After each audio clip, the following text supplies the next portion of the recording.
Hi Kingdom Kids! Thank you so much for tuning into our program this evening. A warm welcome to all of you who are joining us for the very first time. And today we're going to talk about the fruit of the Holy Spirit. So if you're ready, let's all hop aboard and join in the fun.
Alright girls and boys, so today's memory verse is taken from Mark chapter 12 and verse 30. You shall love the Lord your God with all your heart, with all your soul, with all your mind, and with all your strength. Mark 12 and verse 30. So today we are going to do it differently. We are going to do a song together with you. So that is going to help you learn your memory verse today.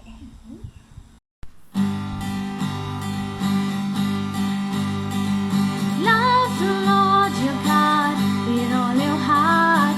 Love the Lord your God with all your heart. Love the Lord your God with all your heart. Mark 12:30. I can love my God with all my heart. I can love my God with all my soul. I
Jenny. What are you doing?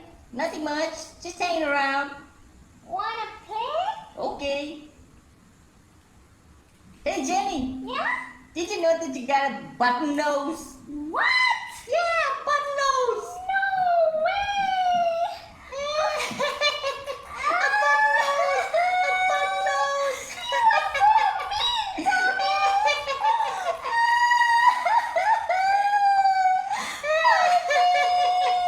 You are really, really, really mean.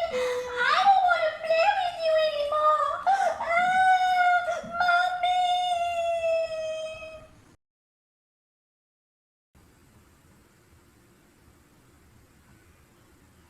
Oh, I think I've left my pencil case at home. Now how am I gonna take my notes down?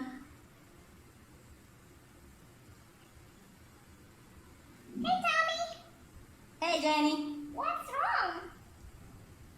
I left my pencil case at home. Well, I have some extra pens. I can share with you. Hey, Jenny. Yeah? Aren't you upset with me for saying such a bad thing? Well, I was really mad at you. But when I spoke with my mom, she said Jesus has asked us to forgive those who do mean things against us and to pray for them. So, well, I forgive you, Tommy, for being so mean and saying such a mean thing. But please, don't ever do that to somebody else. Okay. Sure, you're going to be a good boy from now on? Yes, Jenny, I try my best and I'm so sorry. Okay. All right, let me go get my bag so I can give you some pens. All right, kids. So last week we spoke about the fruit of the Holy Spirit. Now, the fruit of the Holy Spirit, like we mentioned, there are 9 fruits: love, joy, peace, patience, kindness, goodness, faithfulness, gentleness, and self-control. And this is found in Galatians chapter 5 and verse 22. The 9 fruits of the Holy Spirit.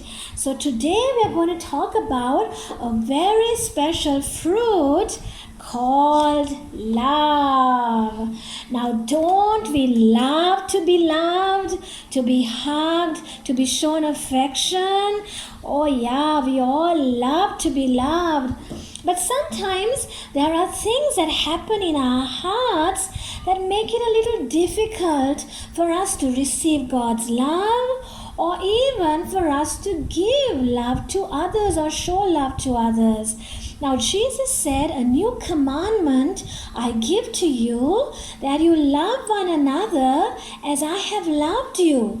By this, all men are going to know that you are His disciples if you love one another." But many times the devil wants to do certain things that hurt us, that wound us, and that makes it a little difficult for us to love one another and eventually love God. So the first heart I'm going to talk about is this heart. It's called a veiled heart. Well, a veiled heart is a heart that hides the real feeling inside. This heart doesn't want to talk about what it really feels. And so if anybody comes and asks you, "How are you doing today?" we soon put a smile on our faces and say, "Oh, I'm okay, I'm fine." But deep inside you are not. Maybe you're hurting, maybe you're upset about something, but whatever it is, you don't want to talk about it because you feel shy to talk about it, or you are afraid, or you just feel embarrassed. And so what you do is you put a smile and pretend that everything is all right, there is no problem. Or sometimes we can have a heart that is called a condemned heart. Now, a condemned heart means a heart that is put in prison. Now, why prison? Maybe you've done something bad, or people who do something bad are normally put in prison.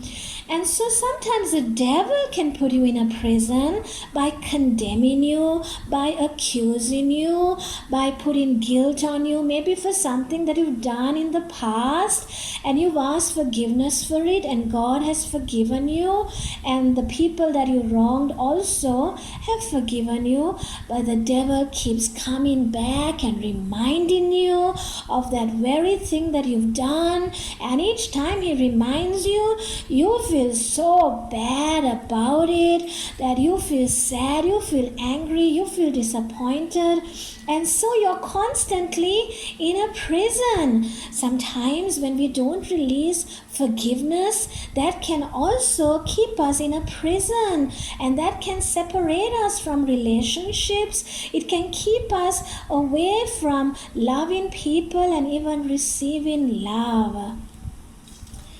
Also, you can have a bruised heart. Now, a bruise is not something very deep. Maybe you were playing and the ball came and struck your hand or your leg, and there was a little bruise. Your skin turned purple or blue, and each time you touch it, it hurts. Well, sometimes hurtful words can be like a bruise. Words that people could say over you or against you. They can scold you. Well, this can cause a bruise in your heart. But the Bible says that Jesus has come to heal those whose hearts are bruised.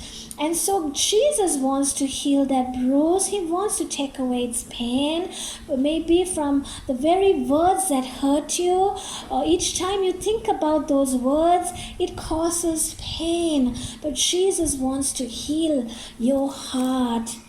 And deeper than a bruise is a wound.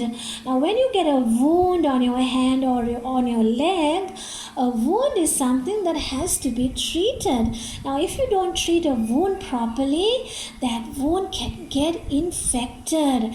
And that infection, that germ can continue to spread, and sometimes people lose their limbs or they even lose their lives because of the bacteria, because of the germ that has spread into their body.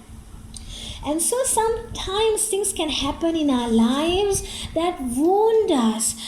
Things like angry words, or someone would have hit you or scolded you, or even broken a promise that they made to you. They didn't keep that promise, or they have rejected you and they don't want you anymore. Well, this can all cause a wound in your heart. But the Bible does tell us that Jesus has come to bind up the wounded, those whose hearts are wounded. And also the Bible says that wounding takes place in the house of friends. Sometimes the wounding takes place by people who are closest to us, and that eventually causes a broken heart. A broken heart is much more bigger than a wounded heart. A broken heart can mean maybe someone you really loved suddenly passed away or left and they are no more with you, and this can really break your heart. Maybe your best friend suddenly don't want to be your friend anymore, and you feel so sad that you don't have that same best friend whom you grew up with. Well, these things cause a broken heart. And also maybe it can be a pet that you don't have anymore, that you really loved, and that can break your heart. But Jesus said that he has come to heal the brokenhearted. So Jesus wants to put all those pieces back together, and he wants to heal your heart. And he wants to fill your heart with his love, with his peace, with his presence, with the Holy Spirit. And you know, my dear girls and boys, when you start reading God's word, when you start praying, when you start listening to His voice, that means you are abiding in God's presence. And the more that you abide in God's presence, the Holy Spirit is going to fill your heart with all of the fruits of the Holy Spirit. And then your heart is going to be filled with the love of God. And that love is going to flow and touch others around you. And that's going to help it and make it easy for you to love others and also to love God. So kids, Jesus loves you so much and He wants you to be happy. He wants to take away all the sadness from your heart, all that hurt, that pain, that disappointment, and He wants to fill your heart with His love and with His sweet presence. So today we are going to pray and we are going to ask Jesus to heal our hearts and to set us free from anything that the devil would try to use to keep us in fear, to keep us with pain and hurt and disappointment and even anger. So let's pray and ask Jesus to set our hearts free today. Let's pray together.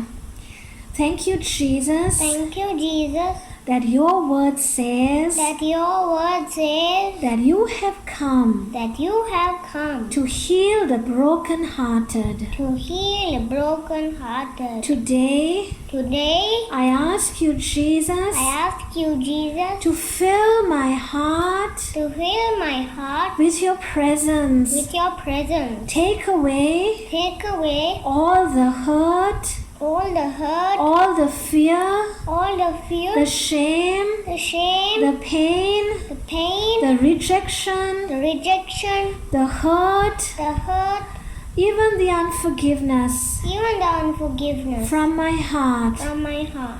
Today, Today, I choose I choose to forgive to forgive everyone everyone who have done things who have done things to hurt me to hurt me and wound my heart. and wound my heart. Jesus, Jesus, pour out pour out your love your love and heal my heart and heal my heart and make it whole again. and make it whole again. Help me now Help me now to love myself, to love myself, to love others, to love others, and even to love you and even to love you with the love with the love that you have given me. that you have given me. In Jesus' name, In Jesus' name, I pray.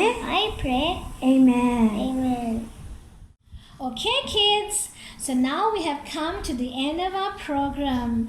And we will be continuing learning more about the fruits of the Holy Spirit. So please do remember to tune in again next week. And also make sure to put a like and add a comment. And also share with all your friends our special program with you. So until we meet again, bye-bye. Jesus loves you and we